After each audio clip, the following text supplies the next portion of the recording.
Bonjour, c'est Jules Lavie pour Code Source, le podcast d'actualité du Parisien.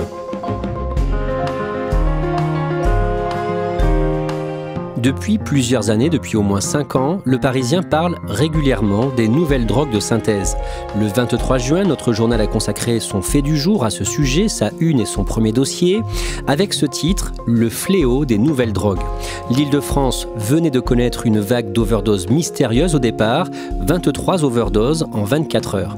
Les drogues de synthèse font des ravages parce qu'elles sont très puissantes, très addictives et qu'elles sont disponibles facilement sur Internet. Alors de quoi s'agit-il ? Quels sont les dégâts provoqués par ces produits ? Réponse dans Code Source aujourd'hui avec 2 journalistes du Parisien, Gwenaëlle Bourdon du service Enquête Île-de-France et Elsa Marie, spécialiste santé au sein du service Société.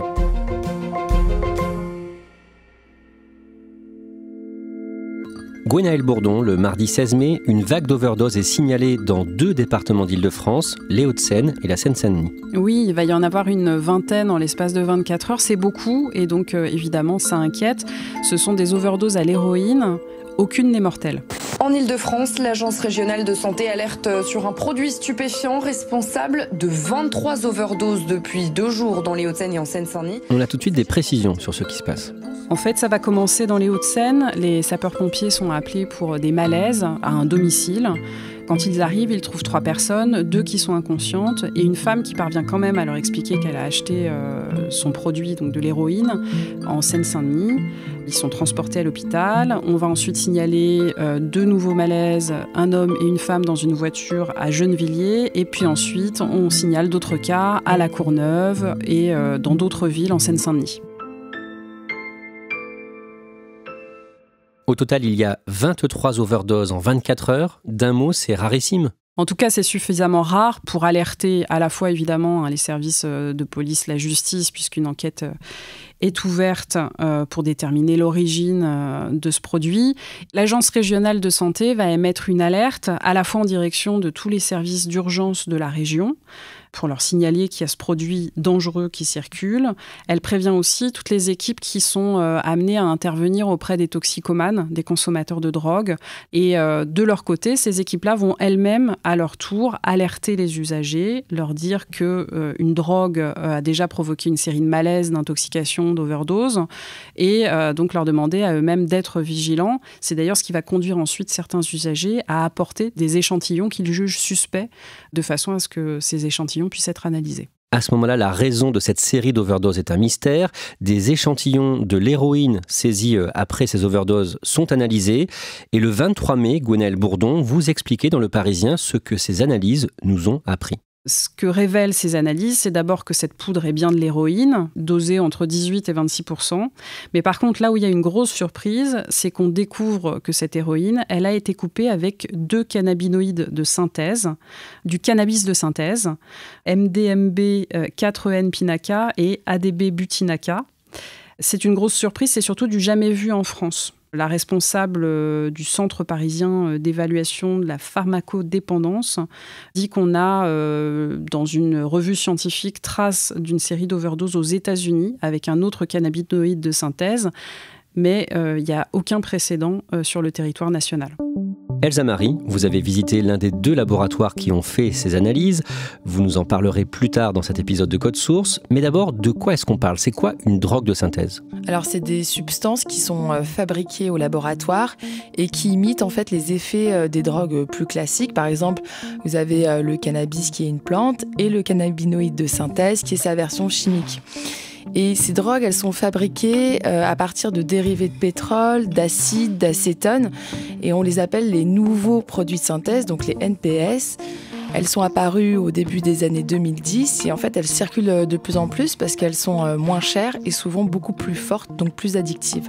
Elsa Marie, quelques jours après cette vague d'overdose, vous décidez d'essayer d'acheter des drogues de synthèse sur Internet pour un article. D'abord, pourquoi ? Quelle est votre idée ?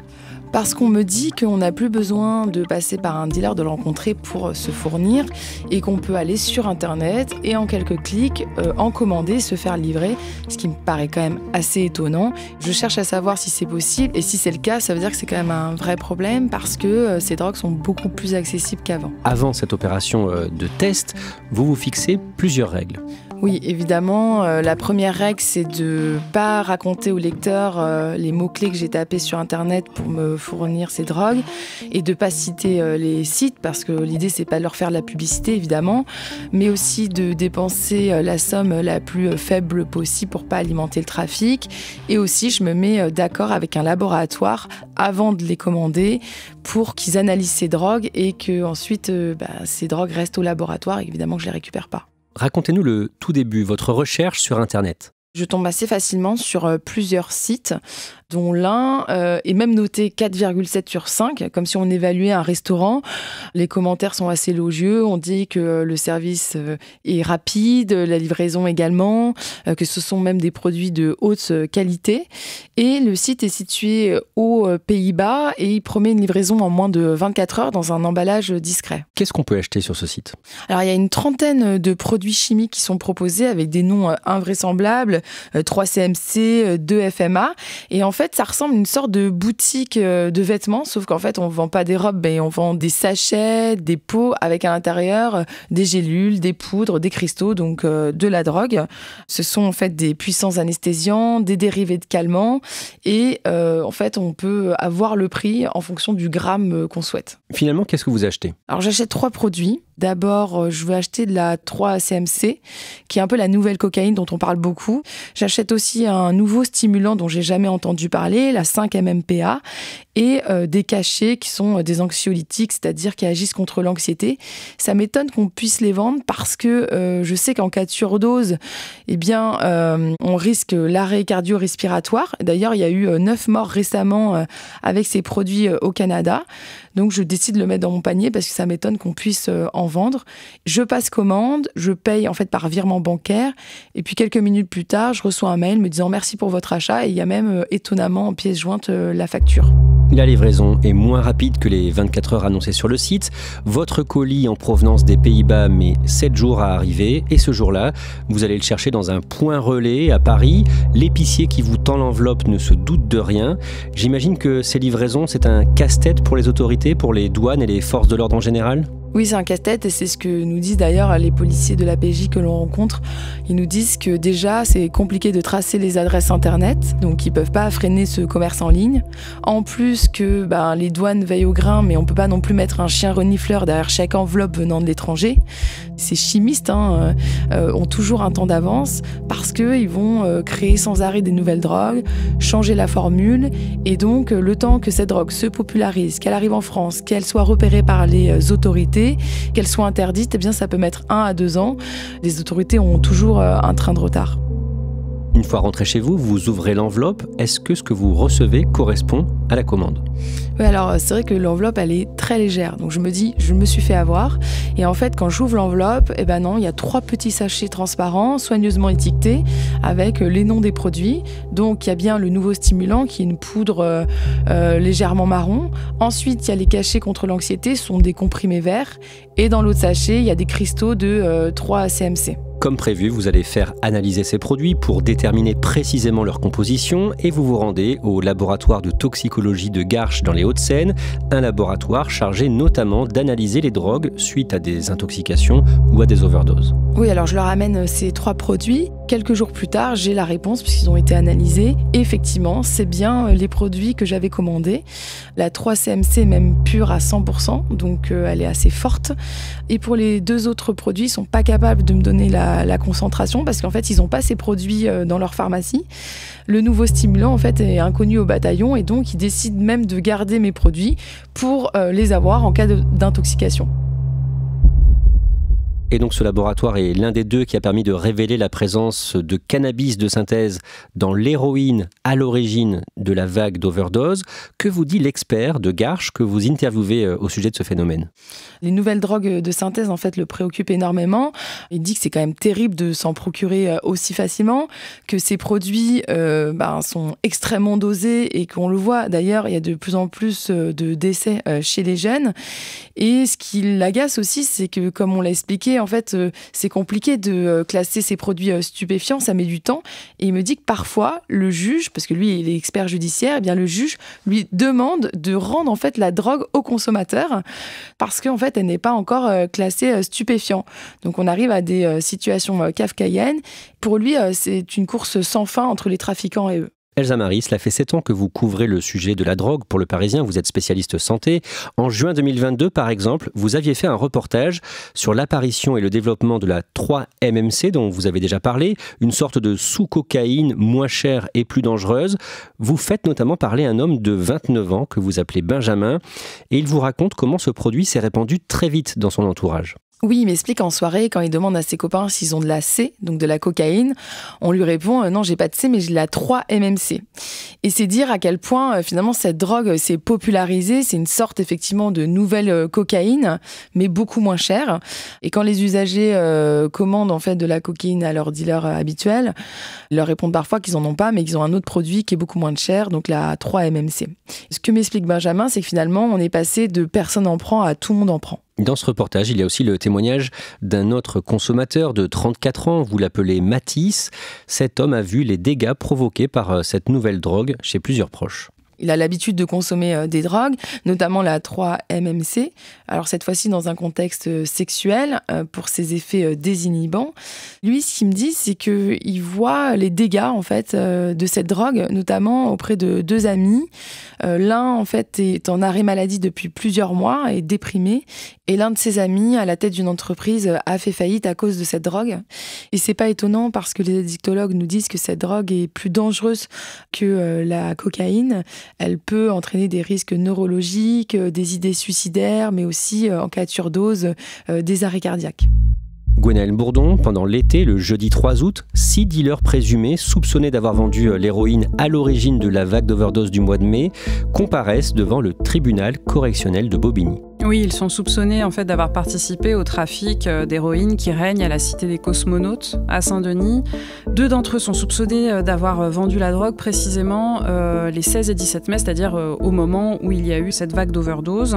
L'un d'eux admet d'ailleurs avoir vendu la poudre en précisant qu'il ne savait absolument pas ce que contenait le produit. Et de fait, dans ce procès, on n'en apprendra pas beaucoup plus sur l'origine et la composition de cette drogue, qui l'a coupée, pourquoi est-ce qu'il y avait des cannabis de synthèse dedans, tout ça on ne le saura pas. Les 6 personnes jugées vont être condamnées à de la prison ferme de 2 à 4 ans. Toujours pendant l'été, Gwenaëlle Bourdon, vous faites un reportage aux abords d'un centre d'accueil de consommateurs de drogue à Aulnay-sous-Bois en Seine-Saint-Denis. Et ce jour-là, devant ce centre, il y a le camion d'une association qui va au contact des consommateurs pour leur proposer de tester leur drogue, leurs produits. Et Gwenaëlle, ce camion laboratoire a eu un rôle important dans la réaction au mois de mai face à la vague d'overdose. Oui, alors ce camion, c'est donc le camion de l'association Analyse ton prod, qui effectivement pratique l'analyse de produits dans les festivals où circulent un certain nombre de drogues. Et ces analyses, elles ont un double objectif. D'abord, elles permettent aux consommateurs de savoir si le produit qu'ils ont acheté, ils peuvent le consommer. Et ils peuvent, le cas échéant, adapter aussi leur consommation selon que le produit est très dosé ou moins dosé. Et là, ils tentent de développer ça auprès de publics plus précaires. C'est la raison pour laquelle ils vont, une fois par mois, à Aulnay-sous-Bois, au contact de consommateurs d'héroïne ou de cocaïne. Ils ont été les premiers à faire les premières analyses sur un échantillon de cette fameuse poudre d'héroïne frelatée aux cannabinoïdes de synthèse. Et donc, ils vont contribuer à une connaissance de ce produit et à une alerte sur ce type de produit. Ce camion est garé devant un centre d'accueil, ce qu'on appelle un CARUD, un centre d'accueil pour les consommateurs de drogue, où ils peuvent parler avec des infirmiers et des éducateurs, par exemple. Présentez-nous les lieux. C'est comme une petite maison qui est située en lisière de l'hôpital intercommunal d'Aulnay-sous-Bois. Il y a des éducateurs, il y a des infirmiers qui reçoivent des usagers de drogue, qui peuvent aussi venir tout simplement prendre une douche, boire un café, et puis avoir des informations, être éventuellement dirigés vers les services sociaux. Et ce centre-là, il fait la promotion depuis un moment de l'analyse de drogue auprès des usagers. Et c'est pour ça que ces derniers ont pris l'habitude d'apporter des petits échantillons d'un produit quand ils le jugent suspect. Et c'est ce qui va être extrêmement utile au moment de la vague d'overdose. Vous parlez avec un homme accro à l'héroïne qui est inquiet depuis la série noire du printemps. Oui, parce qu'il dit que lui-même, une fois, il a pris ce qu'il pensait être de l'héroïne et qu'il en a subi des effets totalement inédits. Il dit qu'il a été obligé d'aller aux urgences et cet homme-là fait partie de ceux qui ont pris l'habitude, quand ils le peuvent, d'apporter un peu de drogue pour la faire analyser. L'une des responsables de ce lieu vous raconte un cas extrême de mauvaise réaction à un produit au printemps dernier. Oui, c'était à peu près au moment des overdoses et cette responsable raconte qu'il a fallu se mettre à 6 pour maîtriser un homme qui était en pleine crise. Cet homme avait le visage déformé par la peur et il criait « Aidez-moi, je veux mourir, j'arrive plus à respirer ». La responsable dit qu'en 27 ans de travail au contact des usagers de drogue, elle n'avait jamais vu ça.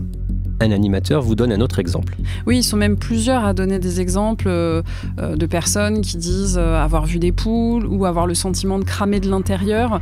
En fait, ils ont tous été frappés par des effets auxquels ils n'étaient pas habitués et surtout face auxquels ils se sentaient totalement impuissants. Parce qu'ils disposent au cas rude d'antidotes quand ils font face à une surdose d'héroïne, par exemple. Il existe des produits qui permettent d'atténuer ou de stopper les effets de l'héroïne. Mais là, le problème, c'est que face à ces produits coupés, ils ne disposent d'aucun outil. Elsa Marie, aujourd'hui de nombreux spécialistes en addictologie redoutent l'arrivée en France d'une drogue de synthèse qui fait des ravages aux États-Unis et au Canada, le fentanyl. Oui, c'est un opioïde de synthèse qui est un véritable fléau. C'est une drogue qui est extrêmement puissante, 50 fois plus mortelle que l'héroïne. Juste pour donner un exemple, en 2022, il y a 70 000 personnes aux États-Unis qui sont mortes après avoir consommé cette drogue, qu'on appelle la drogue du zombie, parce qu'effectivement, ceux qui la consomment marchent dans la rue comme des zombies, tombent par terre. Enfin, c'est vraiment des images très impressionnantes. Et cette drogue, à la base, elle était utilisée pour soigner les malades atteints de cancer. Et aujourd'hui, elle s'est démocratisée. Et il y a même certains centres-villes, certains quartiers, par exemple à San Francisco, où il y a beaucoup de toxicomanes qui sont effectivement sous l'emprise de cette drogue. Cette drogue, forcément, fait peur. Pour l'instant, elle n'est pas chez nous, mais les autorités, évidemment, redoutent qu'elle arrive en France.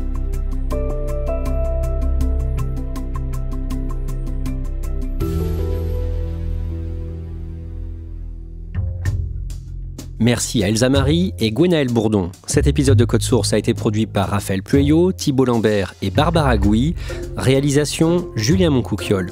Code Source est le podcast quotidien d'actualité du Parisien. Pour nous retrouver facilement, n'oubliez pas de vous abonner sur votre application audio préférée. Vous pouvez nous écrire pour nous faire des retours ou nous proposer des sujets. codesource@leparisien.fr. Et puis, si vous aimez Code Source, n'hésitez pas à aller écouter le second podcast du Parisien, podcast fait divers, Crime Story, une nouvelle affaire criminelle chaque samedi.